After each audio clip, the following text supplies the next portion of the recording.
হেই বন্ধুরা, haunting cineplex চ্যানেলে তোমাদেরকে স্বাগতম। আজকের এই ভিডিওতে আমি 2023 সালে রিলিজ পাওয়া এক্সোরসিস্ট দ্য বিলিভার মুভিটি এক্সপ্লেইন করতে চলেছি। তোমরা অবশ্যই সর্বকালের সেরা horror masterpiece classic movie the exorcist দেখে থাকবে, যার সাথে the believer movie directly connection রয়েছে। তো আর দেরি না করে চলো শুরু করি। মুভির শুরুতে আমাদেরকে হাইতিতে একটি কপলকে দেখানো হয়েছে, যেখানে ভিক্টর ও তার প্রেগন্যান্ট ওয়াইফ সরেন ছুটি কাটানোর জন্য বাইরে ঘুরতে এসেছিল। ভিক্টর একজন প্রফেশনাল ফটোগ্রাফার ছিল।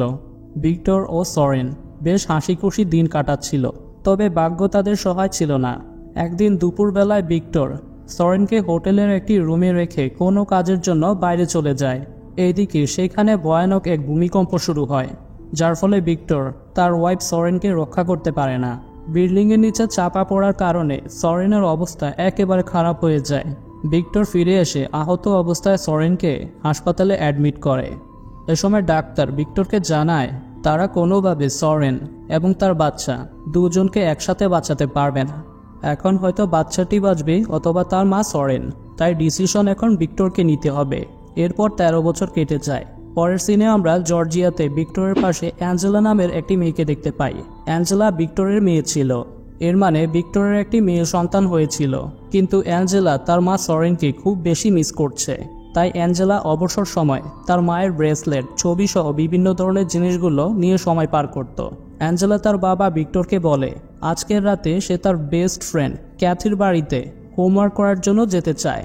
ভিক্টর প্রথমে অ্যাঞ্জেলার কথায় রাজি হচ্ছিল না, তবে অ্যাঞ্জেলা তার বাবাকে প্রমিস করে যে সে অবশ্যই ডিনারের আগে বাড়ি ফিরবে, যার ফলে ভিক্টর তার মেয়েকে ক্যাথির বাড়িতে যেতে দেয়। এদিকে স্কুল ছুটি শেষে অ্যাঞ্জেলা তার বান্ধবী ক্যাথিকে নিয়ে বনের মধ্যে থাকা পরিত্যক্ত একটি বাংকারে চলে যায়। তোমাদেরকে জানিয়ে রাখি যে অ্যাঞ্জেলা ও তার ফ্রেন্ড ক্যাথির আসল উদ্দেশ্য ছিল এই পরিত্যক্ত বাংকারে আত্মা ডেকে আনার জন্য রিচুয়াল সম্পন্ন করবে, যাতে অ্যাঞ্জেলা তার মা সরেনের আত্মার সাথে কথা বলতে পারে। এরপর তারা প্ল্যান মতো রিচুয়াল শুরু করে দেয়। অপরদিকে ভিক্টর জানতে পারে ক্যাথির বাড়িতে অ্যাঞ্জেলা ও ক্যাথি তাদের দুজনের কেউ উপস্থিত নেই, বরং তারা দুজনে অন্য এক ফ্রেন্ডের বাসায় গিয়েছে। তারপর ভিক্টর অ্যাঞ্জেলার সেই ফ্রেন্ডের কাছ থেকে জানতে পারে যে ক্যাথি ও অ্যাঞ্জেলা তার বাড়িতে আসেনি। তারা দুজনে স্কুল ছুটির পরে কোনো একটি বনের দিকে গিয়েছিল। ক্যাথির বাবা মা টনি ও মিরান্ডা এবং ভিক্টর একসাথে বনের ভেতরে তাদের মেয়েদের খোঁজার জন্য চলে যায়, কিন্তু তারা কোনো চিহ্ন খুঁজে পায় না। একসময় ভিক্টর বাংকারের পাশে গেলে অ্যাঞ্জেলার কানের দুল এবং এক পায়ের জুতো দেখতে পায়। এদিকে পুলিশ মেয়েদের মিসিং হওয়ার বিষয়টি তদন্ত শুরু করলে এই খবরটি ব্রেকিং নিউজের মাধ্যমে আগুনের মতো ভাইরাল হয়ে ছড়িয়ে পড়ে। পুলিশ দুই পরিবারের মেয়েকেই খুঁজতে শুরু করে। এভাবে 3 দিন কেটে যায়। অপরদিকে বন থেকে 30 মাইল দূরে একজন লোক ক্যাথি এবং অ্যাঞ্জেলাকে একসাথে তার ফার্ম হাউসে খুঁজে পায়। সে ক্যাথি এবং অ্যাঞ্জেলাকে হাসপাতালে অ্যাডমিট করে দেয়। ঠিক সেই মুহূর্তে ভিক্টর এবং ক্যাথির বাবা মা তাদের মেয়েদের সম্পর্কে জানতে পেরে দেখা করতে হাসপাতালে চলে যায়। অ্যাঞ্জেলা এবং ক্যাথি দুজনে মনে করছিল যে তারা কয়েক ঘন্টার জন্য নিখোঁজ হয়েছে, তবে যখন তারা জানতে পারে যে বিগত 3 দিন ধরে তারা মিসিং ছিল, এতে তারাও কিছুটা শকড হয়ে যায়। হাসপাতালের ডাক্তাররা অ্যাঞ্জেলা ও ক্যাথিকে সকল ধরনের টেস্ট করে দেখে, কিন্তু ডাক্তাররা তাদের দুজনের কোনো সমস্যাই খুঁজে পাচ্ছিল না। তাই অ্যাঞ্জেলা ও ক্যাথিকে তাদের পরিবারের সাথে বাড়িতে যেতে দেওয়া হয়। তখন আমরা নোটিস করি ক্যাথি এবং অ্যাঞ্জেলার আচরণ কোনো নর্মাল মানুষের মতো ছিল না, তারা ধীরে ধীরে অস্বাভাবিক হয়ে পড়ছে। বাড়ি ফেরার পরে ভিক্টর তার মেয়ে অ্যাঞ্জেলাকে জিজ্ঞাসা করে তারা দুজন কেন বনের ভেতরে গিয়েছিল।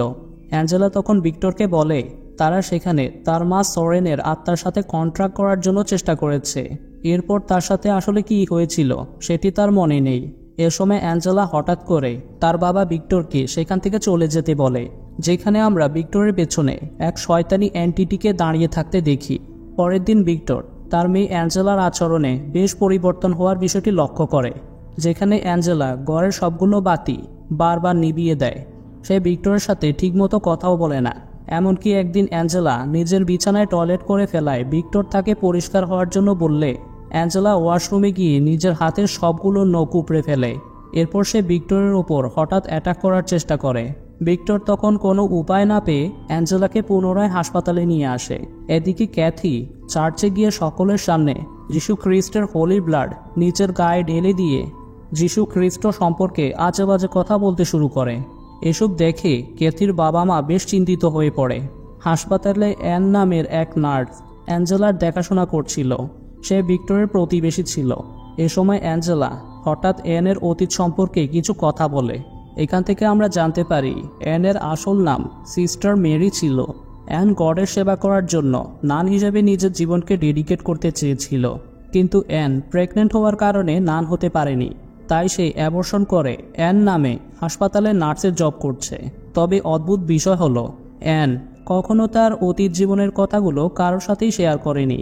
তবুও অ্যাঞ্জেলা কোনোভাবেই এই কথাগুলো জেনেছিল। তারপর অ্যাঞ্জেলা অ্যানকে হঠাৎ বিদ্রূপ করতে থাকে। এতে অ্যাঞ্জেলার গায়ের চাদরটি পুরোপুরি রক্তে ভেসে যায়। পরের দিন সকালে অ্যান ভিক্টরকে বিষয়টি জানিয়ে তাকে বলে ক্রিস ম্যাকনেল নামের একজন ব্যক্তির সাথে দেখা করার জন্য, কেননা অ্যাঞ্জেলার মতো ক্রিস ম্যাকনেলের মেয়ে রেগানের সাথে একই ধরনের ঘটনা 50 বছর আগে ঘটেছিল।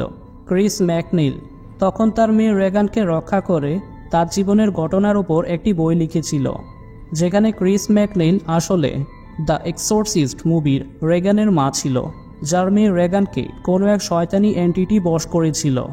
এরপর ভিক্টর ক্রিস ম্যাকনেলের সাথে দেখা করতে আসে। ক্রিস সবকিছু শোনার পরে ভিক্টরকে সাহায্য করার জন্য রাজি হয়। তখন ক্রিস ও ভিক্টর ক্যাথির বাড়িতে চলে যায়। ক্রিস ক্যাথির অবস্থা দেখে বুঝতে পারে রেগানের ওপর যে শয়তানটা ভর করেছিল এটি আসলে একই শয়তান ছিল। এ সময় ক্যাথির ভেতরে থাকা শয়তানটি ক্রিসকে তার মেয়ে রেগান সম্পর্কে উল্টোপাল্টা কথা বলতে শুরু করে। ক্রিস তখন 10 বছরের ট্রেনিংয়ের সাহায্যে ক্যাথির বডি থেকে শয়তানটিকে বের করার চেষ্টা করলে শয়তানটি ক্রসের মাধ্যমে ক্রিসের 2 চোখে আঘাত করে। এতে ক্রিস অন্ধ হয়ে যায়। ভিক্টর তখন সেখানে এসে ক্রিসকে আহত অবস্থায় হাসপাতালে অ্যাডমিট করে। তারপর ক্রিসের কথা মতো ভিক্টর ও ক্যাথির বাবা মা সকল কালচারের কিছু ধার্মিক মানুষদের একসাথে নিয়ে এসে এক্সোরসিজম করার জন্য চেষ্টা করে। এভাবে শয়তানি এন্টিটিকে হারানো যাবে। এজন্য ক্যাথির বাবা মা এক্সোরসিজমের জন্য লোকাল একটি চার্চের প্রিস্ট এবং আফ্রিকান কালচারের ডক্টর বিহাইকে ম্যানেজ করে।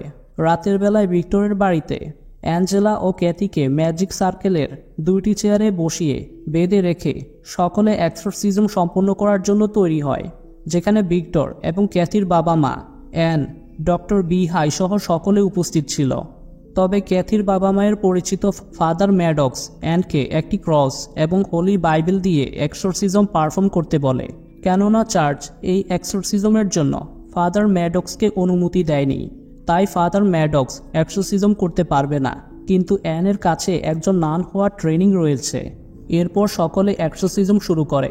ঠিক তখন অ্যানের এক্সোরসিজমের স্পেল বলার সময় অ্যাঞ্জেলা ও ক্যাথির ওপর প্রভাব পড়ে।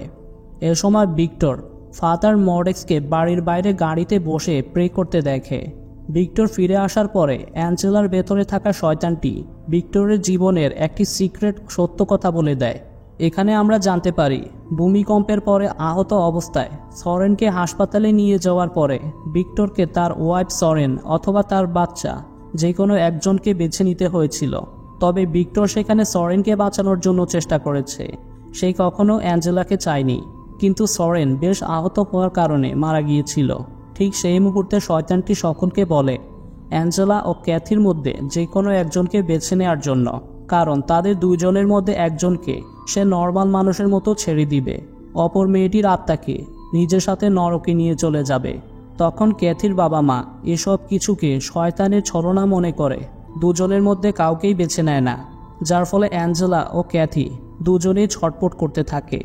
এ সময় ফাদার ম্যাডক্স এক্সোরসিজমের মাধ্যমে অ্যাঞ্জেলা এবং ক্যাথির ভেতরের শয়তানটাকে শান্ত করার চেষ্টা করে। তখন সকলে ফাদার ম্যাডক্সকে তাদের শেষ ভরসা মনে করতে থাকে। তবে শয়তান সকলের আশায় পানি ঢেলে দিয়ে ফাদারের গাড় মোটকে দেয়। এতে ফাদার ম্যাডক্স সেখানেই মারা যায়। ভিক্টর তখন কোনো উপায় না পেয়ে অ্যাঞ্জেলাকে তার মায়ের বেগুনি স্কার্ফটি দিয়ে ফিরে আসতে বলে।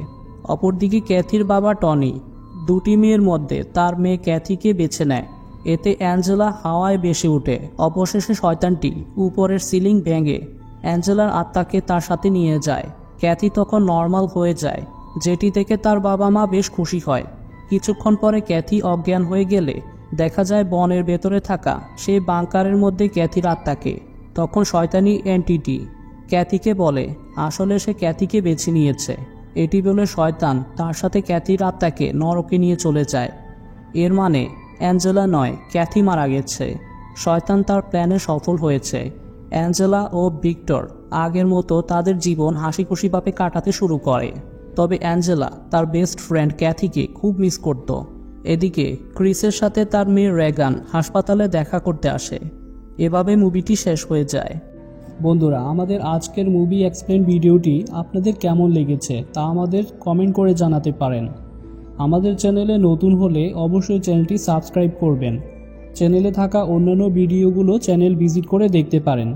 আবারও ফিরে আসবো নতুন কোনো মুভির এক্সপ্লেন ভিডিও নিয়ে।